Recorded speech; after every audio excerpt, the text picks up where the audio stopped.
I made over $16 million utilizing broad targeting primarily on Facebook ads, and I want to show you exactly how I did so in this video. If you're new to the channel, you don't yet know who I am. My name is Justin, and I'm the founder at paidadvertising.com, an online marketing growth firm specializing in elevating thriving brands by simplifying e-commerce growth. And let's get straight into today's video. Now, as you can see by the title of this video, I said I made $16 million with broad targeting ads. Now, if you doubt me, if you said, Justin, how did you come up with that figure? Well, here's how. So on Facebook in itself, that's like just, I'm showing our badge, like a partner status right now. As you can see, it's my business manager, bottom left. We spent, on the platform in itself, like this is on a 6-month basis, about 2.4 million. So times that by roughly 2, essentially, if you want to have like the entire year, right? Because that's like a 6-month window. And then if I go to Triple Wall, which not all of our clients are on Triple Wall, right? But the ones that are, which is a specific portion of the clientele, are pod entirely. So last year, January 1st,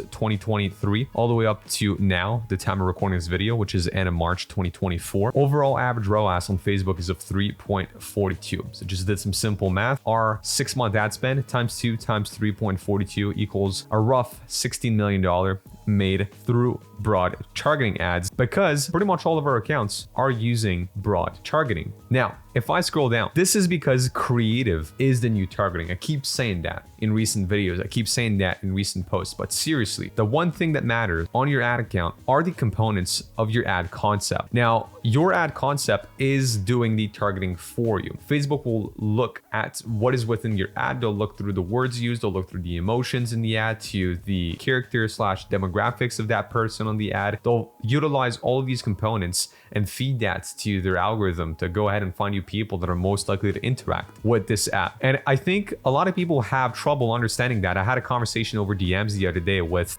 a woman who was asking me questions about her ads, and she was telling me, like, I have a hard time thinking that running ads is that simple. It seems much more complicated than that. And I think that's just because a lot of people like to overcomplicate things because it makes them sound and feel smart. But seriously, if you're targeting broad, the algorithm will figure things out. I've also had a past mentor, Jeremy Haynes, actually recently make a post on Instagram where he was talking about he went at Meta headquarters at some point. He saw something on their wall about like a graph showing the learnings of a campaign, and his rep told him something along the lines of, when you make a new ad campaign on Facebook, the graph has 0 data. It's as if the line essentially starts right at the bottom of the graph, and then every day that you keep running a campaign, the graph builds up essentially in data, and that feeds the algorithm. And there's like a unique machine learning per campaign that you have, which, going back to that, this is why building strong ad concepts is the most important part. One of the main things I have potential prospects and partners, right, e-commerce brands on discovery calls tell me, they're like, well, Justin, I want to book in a call, or I did book a call with you today because my agency is currently still like doing tough, moth, buff, they're segmenting the audiences and they're spending more time segmenting audiences than on the creatives. Or I'll have somebody tell me, well, I'm feeding all the creatives to my agency. They're not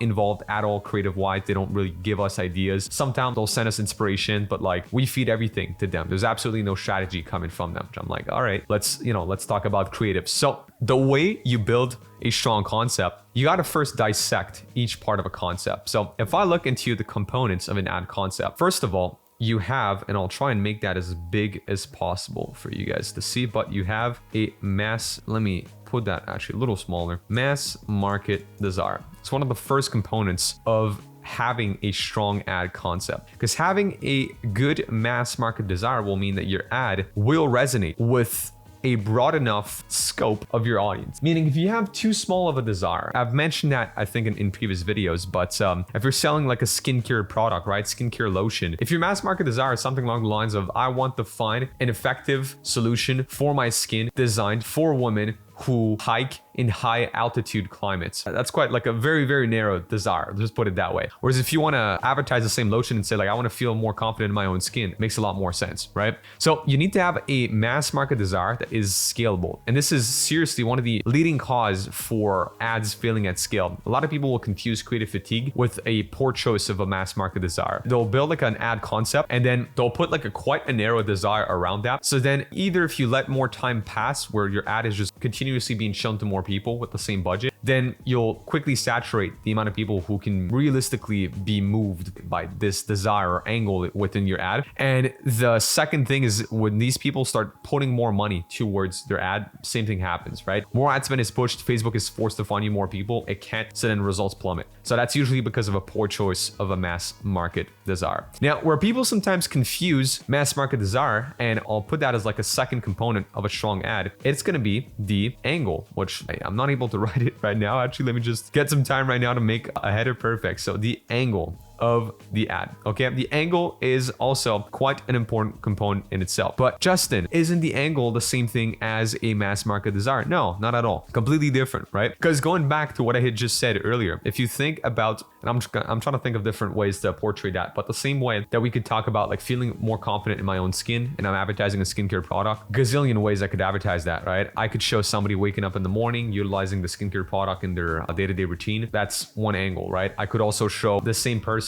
preparing for like a date night and wanting to feel more confident. That's a separate angle. And angles can be influenced, and I'll make that as like another component right here, which actually feeds into angles, but that is market forces, okay? Market forces are like an invisible hand pulling the strings of what is currently relevant and essentially how does that influence your ads. I'll give you an example. I recently met with a gentleman from Portugal who has an e-commerce brand, sells bracelets and necklaces that, you know, when you're doing like a long distance relationship or whatever, you can like tap on it and it feels like an actual touch. So it helps you stay connected with, you know, a loved one abroad or something along that lines. Or also you can register somebody's touch before they pass away. So you can like save their touch forever in that sense. Well, that product was worn by Shawn Mendes and Camila Cabello, which helped them blow up, right? They were able to capitalize on that angle as like a marketing trend that they were able to tap into. I told them the same idea on our discovery call. I said, well, look, right now another angle, because they tell me like, number one, their audience is primarily like 18 to 24. And second of all, he also told me that, well,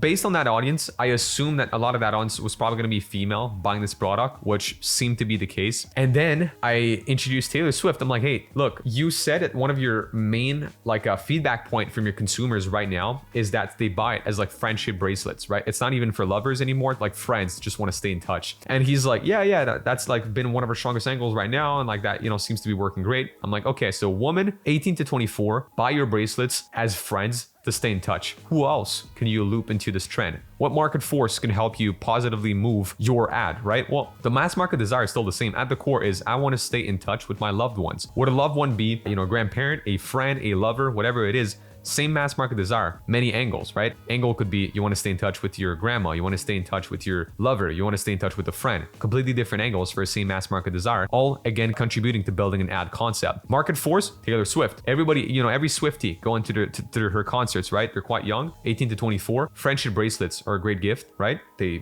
people exchange gifts at these concerts. Why not market your product that, you know, is a bracelet? It helps you keep in touch with friends. Why not market that with like the Swiftie audience? Market force that can positively influence your angle that you've chosen that ties back to a strong mass market desire that enough people can relate to, right? People want to stay in touch with their loved ones. A way to portray that could be with this angle right here, but the core desire of that like ad angle is still shared by the masses, okay? So you got a mass market desire, you have an angle, and then you will have your next component, which is going to be your positioning, which I'll put that in parentheses, but that's awareness level, okay? How aware is someone within your audience, right? So then that means how close to their consciousness is their desire. So going back to that, how actively is somebody thinking about staying connected with their loved ones? Are they thinking about that every day? Are they thinking about that every couple of weeks, every month, every year? Perhaps they're not even really thinking about it, but it's something they feel. Deep down, they feel like they're not spending enough time with their family, but they don't really know how to fix it. They live far,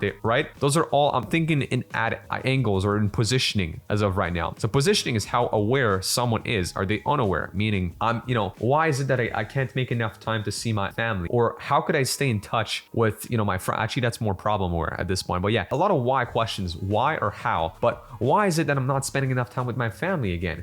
Why is it that I'm not really connected with my friends again? Unaware. Problem aware is, wow, I am not spending enough time with my friends, or I miss my mom, I miss my dad, I miss, like, there's a feeling there. Solution aware is, I could take a flight back home. I could, like, taking a flight fixes the same problem, although it's not a direct competitor. It's a competitor of the same problem, not a competitor of the product. So that's one way to stay connected, right? Taking a flight back home, going to see your family. What's another way to doing it? Using these bracelets, right? Using these bracelets that will help you feel connected with your loved ones. So product aware and then most aware, so on and so forth. Okay, so mass market desire, angle / influenced by market forces, positioning. And then we obviously have, which I'll put right here, how sophistication, let's just put it that way. Sophistication, how sophisticated is my market in itself, which means how many other competitors, so how sophisticated is my market? Okay, so I'll put this down and I'll change this line again to a more squiggly line.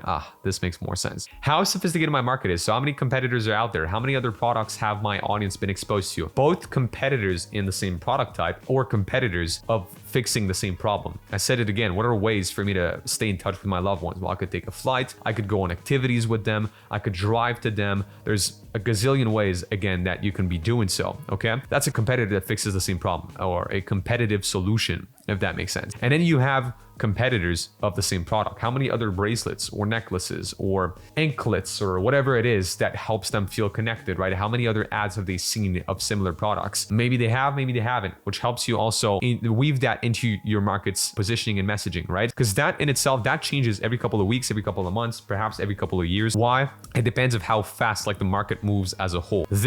You will constantly have prospects at various awareness levels. So with that said, each of these components help you build a strong ad concept, right? And this is what helps you thrive with broad targeting, because your targeting isn't what targets, right? This is what does the targeting. You've chosen the right positioning, which attracts the right audience. You've picked the right market force / ad angle, which taps into a sub pocket of your audience. You've chosen a big enough, not yet too big to stay relevant, mass market desire that will appeal to the right amount of people, to the masses. And then you've researched thoroughly how sophisticated your market is, so you know exactly how to position your messaging, how to speak to them, right? Because of how many other solutions they've been exposed to before, which tells you what type of messaging will resonate with them. And this is how you can build a strong concept, which therefore helps you thrive in a broad targeting environment. Again, the more AI helps the algorithm, the more AI comes into targeting, the more this will take precedence over how good of an ad account structure you might have. So if you've watched this video all the way through, you are an e-commerce brand wanting to work with a paid ads partner on Meta, Google, or TikTok and have them also create killer ads for you, then click